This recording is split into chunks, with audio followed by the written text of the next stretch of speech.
வணக்கம். ஜூலை மாத ராசி பலன்கள்.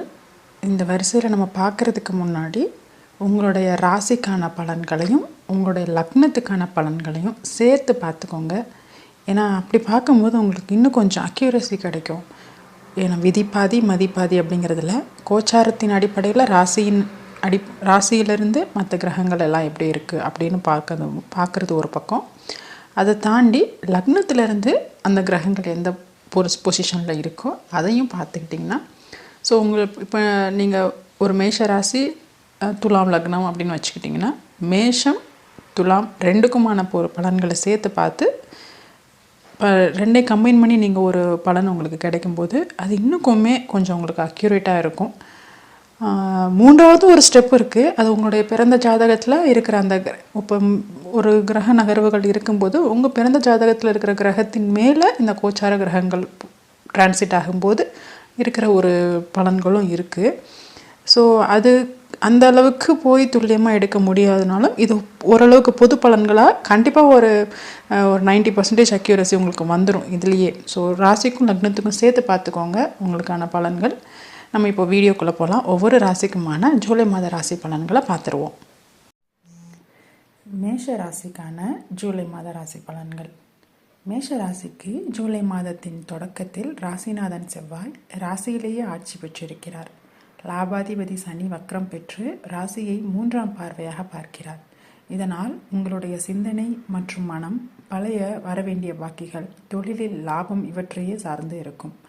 ஜூலை 13ஆம் தேதிக்கு பிறகு சந்திரமங்கல யோகத்தில் இருக்கும் செவ்வாய் பிறகு தனஸ்தானத்தில் குருவோடு சேர்ந்து குருமங்கல யோகத்தில் அமரப்போகிறார். மேஷராசினருக்கு இது மிகவும் யோகமான காலமாக அமையும். புதிதாக சொத்துக்கள் வாங்குவது, வீடு கட்டுவது, வாங்குவது, மனை வாங்குவது போன்ற சுப விஷயங்கள் நடக்கும். புதிதாக வரன் தேடுபவர்களுக்கு வரன் அமையும். காதலிப்பவர்களுக்கு காதல் கைகூடி திருமணத்தில் முடியும். நீண்ட நாட்களாக தள்ளிப்போன சுபகாரியங்கள் இப்பொழுது ஒவ்வொன்றாய் நடந்து முடியும். பிள்ளைகளுக்கு திருமணம், சீமந்தம், கிரகப்பிரவேசம், காதணி விழா என அனைத்தையும் செய்து பார்க்க ஆசைப்படுவீர்கள். தொழிலில் புதிதாக பண முதலீடு செய்ய விரும்புவோர் உங்கள் சுய ஜாதகத்தில் தசாபுத்தி சரியாக இருக்கும் பட்சத்தில் நீங்கள் அதனை செய்யலாம். ஜூலை மாதத்தில் அனைத்து கிரகங்களும் உங்களுக்கு சாதகமாகவே உள்ளது. வெளிநாட்டிற்கு முயற்சி செய்பவர்களுக்கு இது சரியான காலம். மேலும் குடும்பத்தினரை வெளிநாட்டிற்கு அழைத்து செல்வதற்கும் இது ஏற்ற காலமாக அமையும். 3ஆம் இடத்தில் சூரியன், சுக்கிரன் ஆகிய கிரகங்கள் அமர்ந்து உள்ளதால் தன்னம்பிக்கையோடு தைரியமாக முயற்சிகளை மேற்கொள்வீர்கள். முயற்சியால் பொருளீட்டும் ஆதாயம் உண்டு. மேலும் உங்கள் முயற்சிகளுக்கு தகுந்த பாராட்டும் கௌரவமும் கிடைக்கும். குடும்பத்தில் கணவன் மனைவி இடையே அந்யோன்யம் கூடும். தாம்பத்தியம் சிறக்கும். இல்லத்தரசிகள் குடும்ப விழாக்கள் மற்றும் உறவினர் வருகை என்று கலகலப்புடன் எறும்பு போல் எப்பொழுதும் சுறுசுறுப்புடன் ஓடிக்கொண்டிருப்பீர்கள். மற்றவர்கள் உங்களை மதிக்கும்படி பேசுவர். மாணவர்களுக்கு படிப்பில் முன்னேற்றம் உண்டு. விரும்பிய படிப்பினை தேர்ந்தெடுத்து படிக்க முடியும். உங்களுடைய முயற்சிகளுக்கு வெற்றி நிச்சயம் உண்டு. வயதானவர்களுக்கு பெரிதாக நோய் தொந்தரவுகள் இல்லை என்றாலும் இரத்த அழுத்தம் உள்ளவர்கள் அதனை சரியாக கவனித்துக் கொள்வது நல்லது.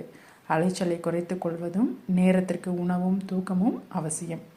மொத்தத்தில் மேசராசிக்காரர்களுக்கு இந்த மாதம் அனைத்தும் வெற்றியே. ரிஷபராசிக்கான ஜூலை மாத ராசி பலன்கள். ரிஷபராசிக்கு ஜூலை மாத தொடக்கத்தில் செவ்வாய் 12ஆம் இடத்தில் ஆட்சி பெற்றும் 10ஆம் இடத்தில் சனி வக்ரம் பெற்றும் தனது 3ஆம் பார்வையால் செவ்வாயை பார்ப்பதும் தொழில் அல்லது வேலை பற்றிய டென்ஷன் உங்களை நிம்மதியாக உறங்க விடாமல் செய்யும்.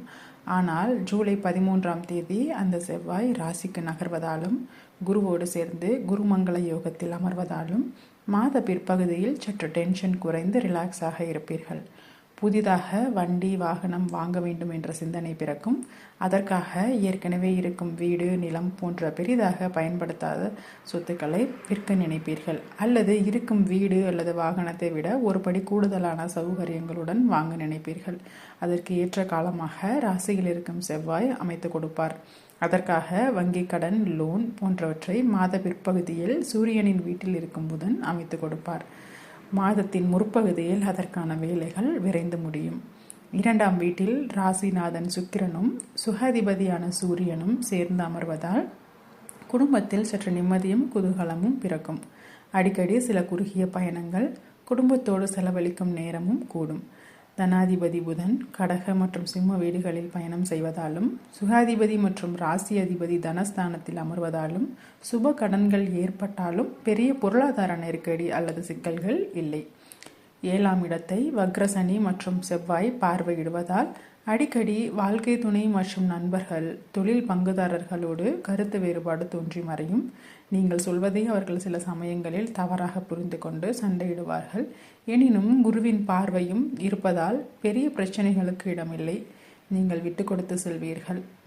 ஜீவனாதிபதி வக்ரம் பெறுவதால் அடிக்கடி பழைய வேலையை பற்றி மனம் செல்லும். இக்கரைக்கு அக்கறை பச்சை என்று தோன்றும். புதிதாக வேலை மாறியவர்களுக்கு திக்கு தெரியாமல் இருப்பது போன்றும் சற்று சவாலாகவும் தோன்றும்.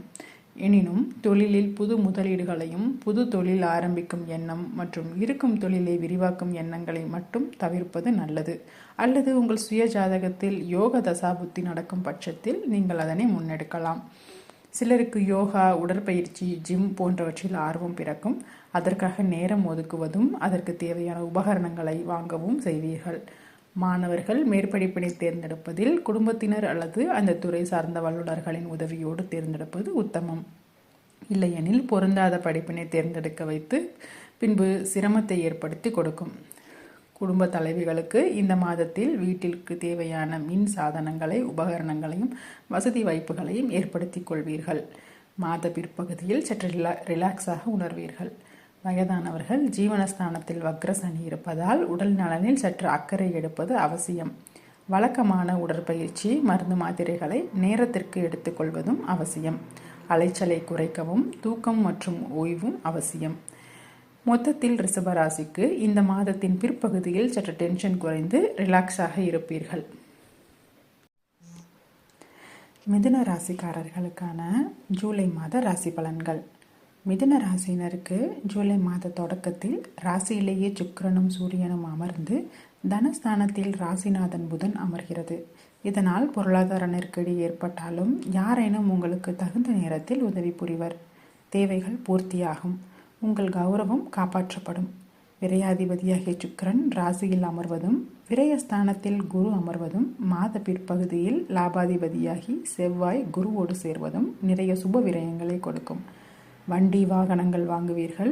குழந்தைக்காக சிகிச்சை எடுப்பது, கோவில்களுக்கு யாத்திரை செல்வது, வேண்டுதல்களை நிறைவேற்றுவது, அதற்காக சில கடன்கள் வாங்குவது, நிலம், வீடு சம்பந்தப்பட்ட சில பிரச்சனைகள் சந்திப்பது, ஏற்கனவே அது போன்ற பிரச்சனைகள் இருந்தால் இப்பொழுது மீண்டும் அது தலை தூக்குவது போன்றவைகள் நடக்கும். வக்ரசனியின் சமசப்தம பார்வை மேலும் செவ்வாயின் 4ஆம் பார்வை இரண்டும் 3ஆம் இடத்திற்கு கிடைப்பதால் குடும்ப உறவுகள், இளைய சகோதர சகோதரிகளோடு மற்றும் நெருங்கிய நண்பர்கள் மற்றும் அண்டை அயலார் இவர்களோடும் கருத்து வேற்றுமை தோன்றும். அவர்களோடு பணம் கொடுக்கல் வாங்கல் இவற்றில் கவனம் தேவை. சிலருக்கு அவர்களுக்காக சில பொருளாதார செலவுகளை செய்ய நேரிடும். சில சமயங்களில் அதீத தைரிய வீரியத்துடன் காணப்படுவீர்கள். 6ஆம் அதிபதியாகி செவ்வாய் தன் வீட்டை தானே பார்ப்பதும் வக்ரசனியின் 10ஆம் பார்வையும் 6ஆம் இடத்திற்கு இருப்பதால் எதிரி தொந்தரவுகள் இருக்கும். பழைய சொத்து பிரச்சனைகள், கோர்ட்டு கேஸ் பிரச்சனைகள் இப்பொழுது தலை தூக்கும். இருப்பினும் குருவின் பார்வை இருப்பதால் எதுவும் சமாளிக்கக்கூடிய வகையிலேயே இருக்கும். ஜீவனாதிபதி குரு விரயஸ்தானத்தில் அமர்ந்து தொழிலில் சில விரயங்கள் கொடுத்தாலும் 10இல் இருக்கும் ராகு வெவ்வேறு வழிகளில் உங்களுக்கு தொழிலில் மற்றும் பொருளாதாரத்தில் உதவிகளை ஏற்படுத்தி கொடுப்பார். 4இல் இருக்கும் கேது தாயாரோடு கருத்து முரண்பாடு அல்லது தாய்வழி சொத்துக்களை பெறுவதில் சிக்கல் இவற்றை அவ்வப்போது கொடுத்து கொண்டிருப்பார். இருப்பினும் குருவின் பார்வை 4இல் இருக்கும் கேதுவிற்கு இருப்பதால் பிரச்சனைகள் அனைத்தும் பனிப்போராக இருக்கும். உள்ளுக்குள் போட்டு புழுங்கிக் கொண்டிருப்பீர்கள். வாழ்க்கை துணைக்காகவும் நண்பர்களுக்காகவும் சில செலவுகள் செய்ய நேரிடும். அவர்களை அவ்வப்போது கடிந்து கொள்வீர்கள். உத்தியோகத்தில் இருப்பவர்களுக்கு வேறு வேலைக்கு மாறுவதற்கு முயற்சி செய்வீர்கள். உங்கள் சுய ஜாதக தசாபுத்தி நன்றாக இருக்கும் பட்சத்தில் மாறுதல்கள் செய்யலாம். இல்லையெனில் பொறுமை காப்பது நன்று. 9இல் இருக்கும் வக்ரசனி தந்தையோடு கருத்து மோதல், தந்தையை வேலைக்காகவோ படிப்பிற்காகவோ பிரிந்து போதல், சிலருக்கு தந்தையின் உடல் நலனில் பிரச்சனைகள் போன்றவை ஏற்படும். கவனம் அவசியம். மாணவர்கள் படிப்பில் அதிக அக்கறை எடுத்து படிப்பது நல்லது. புதிதாக பள்ளி கல்லூரி மாற்றம் ஏற்படும். அவை சற்று கூடுதல் செலவினை கொடுக்கும். விரும்பிய சீட் மெரிட்டில் கிடைக்காமல் கொஞ்சம் பணம் செலவழித்து வாங்க வேண்டி வரும். வயதானவர்கள் தங்கள் பிள்ளைகளுக்காகவோ தங்களுக்காகவோ ஏற்கனவே இருக்கும் ஒரு சொத்தை விற்று அல்லது கைமாற்றி வேறொரு சொத்தை வாங்குவீர்கள். மொத்தத்தில் மிதுன ராசியினருக்கு இந்த மாதம் சில சுப விரயங்கள் ஏற்படும் மாதமாக அமையும். கடக ராசியினருக்கான ஜூலை மாத ராசி பலன்கள். கடக ராசியினருக்கு மாத தொடக்கத்தில் 10ஆம் இடத்தில் செவ்வாய் ஆட்சி பெற்று 8இல் அமர்ந்த வக்ரசனியின் 3ஆம் பார்வையை பெறுகிறது. இது தொழில் அல்லது வேலையில் மாற்றத்தினை கொண்டு வர முயற்சியை கொடுக்கும். ஏற்கனவே செய்து கொண்டிருக்கும் தொழிலில் சில பிரச்சனைகளை சந்திக்கலாம். புதிய தொழில் முதலீடுகள் மற்றும் இருக்கும் தொழிலை விரிவுபடுத்துதல் இரண்டையும் வக்ரசனியின் பார்வை கெடுக்கும் என்பதால் சற்று தள்ளி வைப்பது நல்லது. ராசிக்கு 2ஆம் இடத்திற்கு வக்ரசனியின் சமசப்தம பார்வை கிடைப்பதால் சிலருக்கு வேலைக்காக குடும்பத்தினை பிரிய வேண்டி வரும். வெளியூர் வெளிநாடு போன்ற வேலைகளை ஏற்றுக்கொள்வதா வேண்டாமா என்ற மனம் குழப்பம் அடையும். ஆனால் ஏற்றுக்கொள்வது ஒரு வகையில் நல்லதே. இதனால் குடும்பத்தில் தேவையில்லாத மற்ற பிற குழப்பங்களையும் பொருளாதார பிரச்சனைகளையும் தவிர்க்கலாம். மாதத்தின் பிற்பகுதியில் செவ்வாய் 10க்கு அதிபதியாகி 9ஆம் அதிபதியாகிய குருவோடு சேர்ந்து லாபஸ்தானத்தில் அமர்வது தர்ம கர்மாதிபதி யோகமாகும். இது தொழில் அல்லது வேலையில் நல்ல முன்னேற்றம் தரும் காலமாக அமையும். புது ஆர்டர்கள் மூலம் லாபம் கிடைக்கும். இந்த காலத்தினை சிறப்பாக பயன்படுத்தி கொள்வது நல்லது. மேலும் செவ்வாய் குருமங்கள யோகத்தில் 11ஆம் வீட்டில் அமர்வதால் குடும்பத்தில் எதிர்பார்த்த சுபகாரியங்கள் நடக்கும். புதிதாக வரன் தேடுவோருக்கு வரன் அமையும். காதலில் இருப்போருக்கு திருமணம் கைகூடும். பிள்ளைகள் வழியில் சுபகாரியங்கள், கிரகப்பிரவேசம், சீமந்தம் போன்ற சுப நிகழ்ச்சிகள் செய்யலாம். தந்தை வழி சொத்துக்கள் மற்றும் பூர்வீக சொத்துக்கள் இவற்றால் ஆதாயம் உண்டு. குலதெய்வ வழிபாடு மற்றும் முன்னோர் வழிபாடு, விட்டுப்போன குடும்ப சம்பிரதாயங்கள், பூஜைகள் இவற்றை மீண்டும் எடுத்து செய்து முடிப்பீர்கள். 12ஆம் இடத்தில் தன மற்றும் குடும்பாதிபதியாகி சூரியன் சுகாதிபதியோடு சேர்ந்து அமர்வதால் குடும்பத்தோடு சுற்றுலா, கேளிக்கை, உல்லாசம் போன்றவற்றை மேற்கொள்ள விரும்புவீர்கள். சிலருக்கு வெளிநாடு சென்று வரும் வாய்ப்பும், குடும்பத்திற்கு தேவையான சில வசதிகளையும் செய்து மகிழ்வீர்கள். அதற்காக சிறு சிறு விரயங்களையும் செய்வீர்கள். மாணவர்களுக்கு ராசியில் அமர்ந்த புதன் நிறைந்த அறிவு மற்றும் ஞாபக சக்தியை கொடுக்கும். விரும்பிய படிப்பு மற்றும் கல்லூரியை தேர்ந்தெடுக்க முடியும். கல்வியில் முன்னேற்றம் உண்டு. செவ்வாய் குருமங்கள யோகத்தில் இருந்து 7ஆம் இடத்தை பார்ப்பதால் வாழ்க்கை துணையோடு இருந்து வந்த கருத்து வேறுபாடு நீங்கும். அந்யோன்யம் அதிகரிக்கும். வயதானவர்களுக்கு ஜீவனஸ்தானத்தை வக்ரசனி பார்ப்பதால் சர்க்கரை மற்றும் இரத்த அழுத்தத்தை சீராக வைக்கவும். மாத பிற்பகுதியில் ஜீவனாதிபதி குருவோடு சேர்ந்து அமர்வதால் பெரிய பிரச்சனைகள் இல்லை. மொத்தத்தில் கடகராசிக்கு இந்த மாதம் அஷ்டம சனியிலும் புத்துணர்ச்சி தரும் மாதமாக அமையும். சிம்ம ராசிக்கான ஜூலை மாத ராசி பலன்கள். சிம்ம ராசிக்கு ஜூலை மாத தொடக்கத்தில் 7ஆம் இடத்தில் சனி வக்ரம் பெற்று ராசியை சமசப்தமமாக பார்வையிடுவதால் மன உளைச்சல் அதிகரிக்கும். குடும்பத்தில் வாழ்க்கை துணையோடு மனஸ்தாபம் வந்து போகும். சனி தனது 3ஆம் பார்வையால் 9இல் அமர்ந்த செவ்வாயை பார்வையிடுவதால் பொருளாதாரம் பற்றிய சிந்தனைகள் வந்து போகும். கையிருப்பு கரைகிறது என்கிற கவலையும், அடுத்தடுத்த தேவைகளை பூர்த்தி செய்ய வேண்டுமே என்கிற எண்ணமும் மனதை நிம்மதி இழக்க செய்யும். கவலை வேண்டாம். கவலைப்படுவதால் மன உளைச்சல் அதிகரிக்குமே தவிர குறையாது. பாக்கியாதிபதியாகி செவ்வாய் ஜூலை 13ஆம் தேதி ஜீவனஸ்தானத்தில் குருவோடு சேர்ந்து குருமங்கள யோகத்தில் அமரப்போவதால் தொழிலில் சில திருப்பங்கள், அதனால் சில முன்னேற்றம் கூடும். 8ஆம் அதிபதியாகி குரு 9ஆம் அதிபதியோடு சேர்ந்து ஜீவனஸ்தானத்தில் அமர்வதால் சிலருக்கு பிழைப்பிற்காக வேறு இடம் மாறி செல்வீர்கள். பெண்களாக இருக்கும் பட்சத்தில் திடீர் திருமணம், அதனால் திருமண வாழ்க்கைக்காக வெளியூர் செல்லுதல் போன்றவை நிகழும். செவ்வாயின் சமசப்தம பார்வையும் வக்ரசனியின் 10ஆம் பார்வையும் சுகஸ்தானத்திற்கு கிடைப்பதால் உடல் நலனில் அதிக அக்கறை அவசியம். மனம் எதையாவது யோசித்து கொண்டும் முடிவுக்கு வராத விஷயங்களை பற்றி அசை போட்டு கொண்டும் இருப்பதால் மிகுந்த சோர்வுடன் இருப்பீர்கள். உடலுக்கும் மனத்திற்கும் ஓய்வு அவசியம். சிலருக்கு பூர்வீக சொத்தில் பிரச்சனைகள், குழந்தைக்காக மருத்துவ செலவுகள், கட்டிய வீட்டை புனரமைத்தல், வண்டி வாகனம் ரிப்பேர் செய்தல் அல்லது புதுப்பித்தல், தாயிற்கு மருத்துவ செலவுகள், தாயாரால் அல்லது தாயாரோடு கருத்து வேறுபாடு போன்றவை நடக்கும். 7ஆம் அதிபதி வக்ரம் பெறுவதால் வாழ்க்கை துணை பொருளாதார நெருக்கடியையோ வேலை அல்லது தொழிலில் அதிருப்தியையோ சந்திப்பார்கள். அதுவும் உங்களுக்கு சில சமயங்களில் வருத்தத்தை கொடுக்கும். ராசியாதிபதி சூரியன் சுக்கிரனோடு சேர்ந்து 11இல் அமர்வதால் தொழிலில் லாபம் ஈட்டுவதற்காக நீங்கள் எடுக்கும் முயற்சியில் வெற்றி பெறுவீர்கள். மூத்த சகோதர வகையில் உதவிகள் உண்டு. காதலில் இருப்பவர்களுக்கு திருமணம் கைகூடும். இரண்டாம் திருமணத்திற்கு காத்திருப்பவர்களுக்கு அதற்கான வேலைகள் விரைந்து நடக்கும். 2இல் அமர்ந்த கேது மற்றும் 8இல் அமர்ந்த ராகு பொருளாதாரத்தில் ஏற்ற இறக்கங்களையும், குடும்ப வாழ்க்கையில் சில திடீர் மாற்றங்களையும், வசிப்பிடத்தில் சில மாற்றங்களையும் கொடுத்தாலும் 10இல் அமர்ந்த குருவின் பார்வை தன மற்றும் குடும்பஸ்தானத்திற்கும் சுகஸ்தானத்திற்கும் கிடைப்பதால் உங்களால் அவை அனைத்தையும் சமாளித்து கொண்டு வர முடியும். ராசிக்கு மட்டும் குரு பார்வை இல்லாத காரணத்தாலும் வக்ர சனி மற்றும் செவ்வாயின் 4ஆம் பார்வையை ஒரு சேர பெறுவதாலும் இந்த மாதம் மனதை அடக்கி ஒரு நிலைப்படுத்துவது மிகவும் அவசியம். அவ்வாறு செய்வதனால் மிகப்பெரிய பிரச்சனைகளிலிருந்து தப்பிக்கலாம். யோகா மற்றும் பிராணாயாமம் மேற்கொள்வது சிறந்தது. ஆன்மீக நாட்டத்தை அதிகரித்துக் கொள்வது ஆறுதலை கொடுப்பதாய் அமையும்.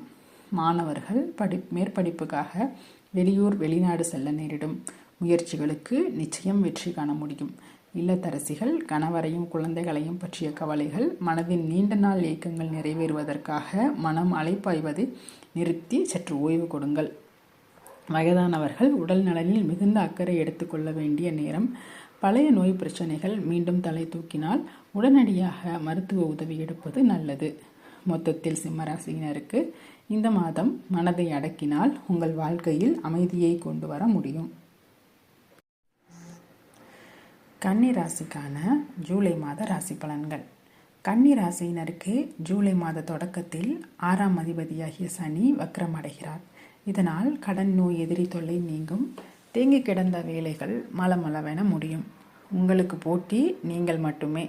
உங்களுடைய வேலைகளை முடிப்பதில் மற்றவர்கள் உங்களுக்கு ஈடு கொடுக்க முடியாத அளவிற்கு உங்களுடைய வேகம் இருக்கும். வம்பு வழக்குகள், கோர்ட் கேஸ்கள் அனைத்தும் விரைந்து முடிப்பீர்கள். பழைய கடன்களை திருப்பி அடைப்பீர்கள். வாரா கடன்கள் வசூலாகும். கன்னிக்கு அவயோகரான அஷ்டமாதிபதி செவ்வாய் ஜூலை மாதத்தின் 13ஆம் தேதி குருவோடு பாக்கியஸ்தானத்தில் குருமங்கள யோகத்தில் பயணிக்க இருப்பதால் கெடுதல்கள் குறையத் தொடங்கும். பேச்சால் பிரச்சனைகளை சந்தித்தவர்களுக்கு மாதத்தின் பிற்பகுதியில் அவை குறையும். தந்தைக்கு அவ்வப்போது மருத்துவ செலவுகள் இருந்தாலும் உடல்நிலையில் முன்னேற்றம் இருக்கும். சிலருக்கு புது வீடு, வாகனம், கிரகப்பிரவேசம், சீமந்தம் போன்றவை அமையும். புதிதாக வரன் தேடுபவர்களுக்கு வரன் அமையும். ஜீவனஸ்தானத்தில் சூரியனும் சுக்கிரனும் அமர்வதாலும், வீடு கொடுத்த புதன் லாபஸ்தானத்தில் அமர்வதாலும் தொழிலில் லாபம் உண்டு. புது தொழில் ஆரம்பிப்பது, ஒன்றை விற்று பலதை பெறுவது, பலருக்கும் தொழிலில் ஆலோசனைகளை வழங்குவது, உத்தியோகத்தில் இருப்பவர்களுக்கு உயரிய பதவி கிடைப்பது, வெளிநாடுகளுக்கு ஏற்றுமதி இறக்குமதி வேலைகள், அரசு சம்பந்தப்பட்ட டெண்டர் மற்றும் கான்ட்ராக்டுகள் ஆகியவைகளை மேற்கொள்வீர்கள். 8ஆம் அதிபதியோடு சேர்ந்து 7ஆம் அதிபதி பாக்கியஸ்தானத்தில் அமர்வதால் வாழ்க்கை துணை, நண்பர்கள் மற்றும் தொழில் பங்குதாரர்கள் வழியே திடீர் அதிர்ஷ்டம் மற்றும் மறைமுக தனலாபம் உண்டு. செகண்ட் இன்கம் என்கிற 2வது வருமானத்தை ஏற்படுத்திக் கொள்வீர்கள். வாழ்க்கை துணையோடு இருந்த சிறு சிறு கருத்து வேறுபாடுகளும் இப்பொழுது நீங்கும். மாணவர்களுக்கு இப்பொழுது விரும்பிய கோர்ஸ் கிடைக்கும். படிப்பில் நல்ல முன்னேற்றம் இருக்கும் காலம். புதிதாக வேலை தேடுபவர்களுக்கு உங்கள் சுய ஜாதக தசாபுத்தி நன்றாக இருக்கும் பட்சத்தில் இந்த மாதம் நல்ல சம்பளத்துடன் கூடிய வேலை கிடைக்கும். நிறைய புது மனிதர்களின் அறிமுகம் மற்றும் அவர்களின் ஆதரவு கிடைக்கும். வயதானவர்கள் இந்த மாதத்தில் புத்துணர்ச்சியோடு இருப்பர். ஏதாவது புதிதாக செய்ய வேண்டும் என்ற ஆர்வம் பிறக்கும். சிறுதூர பிரயாணங்கள் அலைச்சலை கொடுக்கும். ஓய்வும் உறக்கமும் அவசியம். மொத்தத்தில் கன்னி ராசியினருக்கு இந்த மாதம் அனைத்திற்கும் சாதகமான மாதமாக இருக்கும். துலாம் ராசியினருக்கான ஜூலை மாத ராசி பலன்கள். துலாம் ராசிக்கு ஜூலை மாத தொடக்கத்தில் 9ஆம் இடமாகிய மிதுனத்தில் லாபாதிபதியாகிய சூரியனோடு சேர்ந்து ராசியாதிபதி சுக்கிரன் அமர்வது நல்ல அமைப்பாகும். கடந்த மாதத்தில் இருந்த சவால்களை காட்டிலும் இந்த மாதம் சற்று குறைவாக இருக்கும். பாக்கியாதிபதியாகிய புதன் ஜீவனஸ்தானத்தில் அமர்வதால் தொழிலில் அல்லது உத்தியோகத்தில் வருமானத்தை பெருக்குவதை பற்றி யோசிப்பீர்கள். அதற்காக புதிதாக சில படிப்புகளை தேர்ந்தெடுத்து படிப்பீர்கள். அதற்காக சில விரயங்களையும் மேற்கொள்வீர்கள். சிலர் தொழில் அல்லது உத்தியோகத்திற்காக ஓரிடம் விட்டு வேறொரு இடம்பெயர்வீர்கள். தந்தை வழியில் ஆதாயம் உண்டு. 5இல் சனி வக்ரம் அடைவதால் பிள்ளைகள் வழியில் சிறு சிறு உடல் நல தொந்தரவுகள் இருக்கும். சிலருக்கு படிப்பு அல்லது வேலைக்காக பிள்ளைகளை பிரிய வேண்டியிருக்கும். பூர்வீக சொத்துக்களில் உள்ள முடிவுக்கு வராத பழைய பிரச்சனைகள் இப்பொழுது முடிவுக்கு வரும். உடல் உஷ்ணம் சம்பந்தப்பட்ட நோய்கள், அசிடிட்டி, தசைப்பிடிப்புகள் போன்ற நோய்கள் ஏற்பட வாய்ப்பு உண்டு. அமிலம் மற்றும் காரத்தன்மை மிக்க உணவுகளை குறைப்பது நன்று. உடல் நலனில் அதிக அக்கறை எடுப்பது அவசியம். வக்ரசனியின் 3ஆம் பார்வை 7ஆம் இடத்திற்கு விழுவதாலும் 7ஆம் அதிபதி செவ்வாய் ஜூலை 13ஆம் தேதிக்கு பிறகு 6ஆம் அதிபதியாகிய குருவோடு சேர்ந்து 8இல் மறைவதாலும் வாழ்க்கை துணை, நண்பர்கள் மற்றும் தொழில் கூட்டாளிகளோடு கருத்து வேற்றுமை வந்து போகும். நீங்கள் எதை பேசினாலும் குற்றமாக இருக்கிறது என்று அவ்வப்போது வருத்தப்படுவீர்கள். இந்த மாதம் சற்று எரிச்சலுடன் காணப்படுவீர்கள். முடிந்தவரை பேச்சில் நிதானத்தை கடைபிடிக்கவும். சிலருக்கு வாழ்க்கை துணை வேலைக்காக குடும்பத்தினை பிரிந்து வெளியூர், வெளிநாடு செல்ல நேரிடும். புதிதாக திருமணத்திற்கு வரன் தேடுபவர்களுக்கு முதல் 2 வாரத்திற்குள் பேசி முடிப்பது நல்லது. மாதத்தின் பிற்பகுதியில் சற்று தடை அல்லது திருமண பேச்சில் தாமதம் ஏற்பட வாய்ப்பு உண்டு. மாணவர்களுக்கு படிப்பில் ஆர்வமும் முன்னேற்றமும் உண்டு. மேற்படிப்புக்காகவும் விரும்பிய கல்லூரியில் இடம் கிடைப்பதற்காகவும் சில செலவுகளை செய்ய நேரிடும். இல்லத்தரசிகள் 7ஆம் அதிபதியாகிய செவ்வாய் 8இல் குருவோடு மறைவதாலும் வக்ரசனியின் பார்வை கலஸ்திர மற்றும் குடும்பஸ்தானத்திற்கு கிடைப்பதாலும் இந்த மாதம் கணவரோடு விவாதங்கள் தோன்றும். அனுசரித்து செல்வது நல்லது. காதலிப்பவர்களுக்கு காதலை அடுத்த கட்டத்திற்கு நகர்த்துவதற்கு சற்று சிரமமாக தோன்றும். பொறுமை காப்பது நன்று. சிலருக்கு கௌரவம் சார்ந்த பிரச்சனைகள் தோன்றும். வயதானவர்கள் உடல் நலனில் அதிக அக்கறை எடுப்பது நல்லது. மொத்தத்தில் துலாம் ராசியினருக்கு இந்த மாதம் குடும்ப வாழ்க்கையில் சற்று அனுசரித்து செல்வதாலும் பேச்சில் நிதானத்தை கடைபிடிப்பதாலும் சவால்களை சமாளிப்பீர்கள்.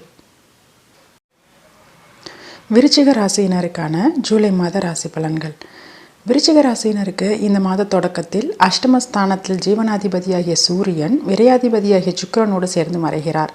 அஷ்டமாதிபதியாகிய புதன் பாக்கியஸ்தானத்தில் சஞ்சரிக்கிறார். வெளியூர், வெளிநாடு வேலைக்காகவும் ஏற்கனவே பார்த்து கொண்டிருக்கும் வேலையை விட்டு வேறு வேலைக்காக முயற்சி செய்வீர்கள். அதற்காக உங்களின் கையிருப்பை கரைப்பீர்கள். ஜூலை 16ஆம் தேதிக்கு பிறகு ஜீவனாதிபதி சூரியன், லாபாதிபதி புதன் மற்றும் 7ஆம் அதிபதியாகிய சுக்கிரனோடு சேர்ந்து பாக்கியஸ்தானத்தில் சஞ்சரிக்கவிருப்பதால் தொழில் அல்லது வேலையில் முன்னேற்றம் உண்டு. 4இல் அமர்ந்த வக்ரசனியின் 10ஆம் பார்வை ராசிக்கு கிடைப்பதால் எதுவும் ஒரு சிறு தடை தாமதத்திற்கு பிறகு கிடைக்கும். ஜூலை 13ஆம் தேதிக்கு பிறகு ராசிநாதன் செவ்வாய் 7இல் தன மற்றும் பஞ்சமாதிபதியாகிய குருவோடு சேர்ந்து குருமங்கள யோகத்தில் ராசியை பார்ப்பது சிறப்பு. விரும்பிய வேலை கிடைக்கும். வாழ்க்கை துணை, நண்பர்கள் மற்றும் தொழில் கூட்டாளிகளோடு இணக்கம் கூடும். இதுவரை இருந்த அனைத்து பூசல்களும் மறைந்து அவர்களுடனான உறவு மேம்படும். 4ஆம் அதிபதியாகிய சனி வக்ரம் பெற்று ருணஸ்தானத்தை பார்வையிடுவதால் உடல் நலனில் அக்கறை அவசியம். உடலில் ஏற்கனவே இருந்த பழைய நோய் தொந்தரவுகள் இப்பொழுது மீண்டும் தலை தூக்கும். அவற்றிற்கு சரியான மருத்துவ உதவி எடுப்பது நல்லது. குடியிருக்கும் வீட்டை அல்லது வாகனத்தை ரிப்பேர் செய்வது, புது வீடு அல்லது வாகனம் வாங்குவது, சிலருக்கு சொந்த வீட்டை விடுத்து வாடகை வீட்டிற்கு குடிபெயர்வது போன்றவை இக்காலகட்டத்தில் நடக்கும். அரசு வேலையில் எதிர்பார்த்த லோன் கிடைக்கும். தந்தையால் ஆதாயம் உண்டு. மேற்படிப்பு படிக்கும் மாணவர்கள் முயற்சியை 2 மடங்காக போட வேண்டியது இருக்கும். இல்லத்தரசிகள் நினைத்தவற்றை சிறு தாமதத்திற்கு பிறகு நடத்தி முடிப்பீர்கள். 6ஆம் அதிபதியோடு சேர்ந்த குருவின் பார்வை மாதத்தின் பிற்பகுதியில் 3ஆம் வீட்டிற்கும் ராசிக்கும் கிடைப்பதால் இளைய சகோதர சகோதரிகளோடும் வாழ்க்கை துணை மற்றும் நண்பர்களோடு கொடுக்கல் வாங்கல் இருக்கும். பிள்ளைகளுக்கு வேலை கிடைத்து வெளியூர், வெளிநாடு செல்வர். வயதானவர்கள் பிள்ளைகளை பார்ப்பதற்காக வெளியூர், வெளிநாடு செல்வர். மொத்தத்தில் விருச்சிக ராசியினருக்கு இந்த மாதம் வக்ரசனியால் சிறு சிறு தடை தாமதம் வந்தாலும் குருமங்கள யோகத்தில் இருக்கும் செவ்வாயால் நேர்மறை எண்ணங்கள் தோன்றும்.